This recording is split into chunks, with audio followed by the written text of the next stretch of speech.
Mama Nabagereka wamunenju yabene sibo omulangira basajja wamunuli obulangira abakulembeze kuva mu gavumenti wakati abakulembeze opposition abakulembeze mwenna abakungubazi bannaffe mwenna basibu ne banyabo assalamu alaikum wa rahmatullahi wa barakatuh. Mukadde wange mbuga wadde nga banyanjudde nga akulira oludda oluwabula gavumenti naye amazima amatuufu ffe tetuwabula gavumenti, ffe tuli ludda olwagala okuggyako gavumenti.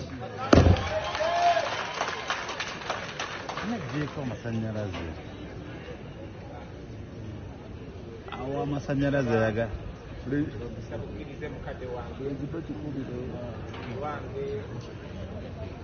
ekibiina kyenkulembedde naffe tuuse okusaasira kwaffe gy'oli n'ab'enjuuyo olw'okufiirwako maama. Mawulire ga nnaku nnyo, tumanyi nti omuzadde ne bw'aba akuza atya maama asigala maama, era omukwano gwa maama teguddizibwawo. So nga tukusaasira tufumiitiriza obulumi bw'oyitamu olw'okuviirwako maama. Nze ennaku ntono nnyo naziise jjajjange Hajati Aida Kyosimba Onanya ng'ate abadde mukulu ddala myaka 15 ne obulumi obwo nga tejjajja azaala maama si maama, ne obulumi obwo paka kati tebunaggwawo. So tukusaasira mukadde wange olw'okuviibwako maama. Omwaka guno tekibusibwabusibwa nti togumazeeko mu ssanyu, ne tusaba Wekitiibwa Allah maama musaasire byonna byamusobako, amugaziize kabuli ye era mmwe Jannah Firdaus. Nawe mukadde wange tukusabira omwaka ogujja ogutandika ekiro kya leero, Allah akunyiga ebiwundu, akubagize, akuwe essuubi gwe wamu n'ab'enjuuyo n'obusiraamu bwonna. Tubasaasira era munzikirize nkozesa omukisa guno okubaagaliza omwaka omupya omulungi ogujjudde essuubi, ogujjudde n'okubagizibwa. Tukusaasidde nnyo jjajjaffe wamu n'ab'enjuuyo bonna. Assalamu alaikum wa rahmatullahi wa barakatuh. Excellent.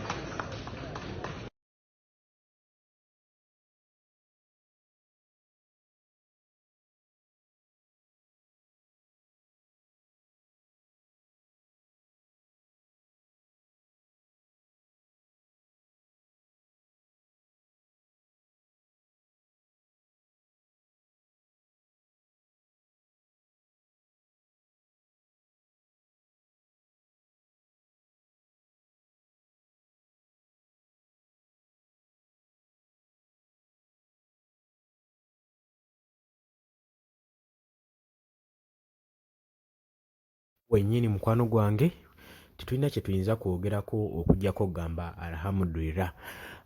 Mukwano gwange nkutegeeza nti oli ku UG Update TV kosinza okuba ng'otuwuliriza. Gwagala otwengako genda wansi waliwo ekigambo subscribe ukikoneko ojja kuba osobola bulungi nnyo twekuumirako ddala osobole okuba ng'ofollowinga bye tukola. Mukwano gwange ali eyo ampuliriza. Abali emitala w'amayanja mbaanirizaako nnyo mwebale kwekuumira ku muntu guno. Kakati Robert Kyagulanyi Ssentamu muwulidde ebigambo bye babadde wali eri ekibuli omuzikiti, speech ye gy'awadde ogiwulidde bulungi nnyo nga waakomekereza ne bannayuganda obamanyisa amazima nti bo si bawabuzi wabula bagala kuggyako gavumenti. Gwe mukwano gwange ali eyo ampuliriza.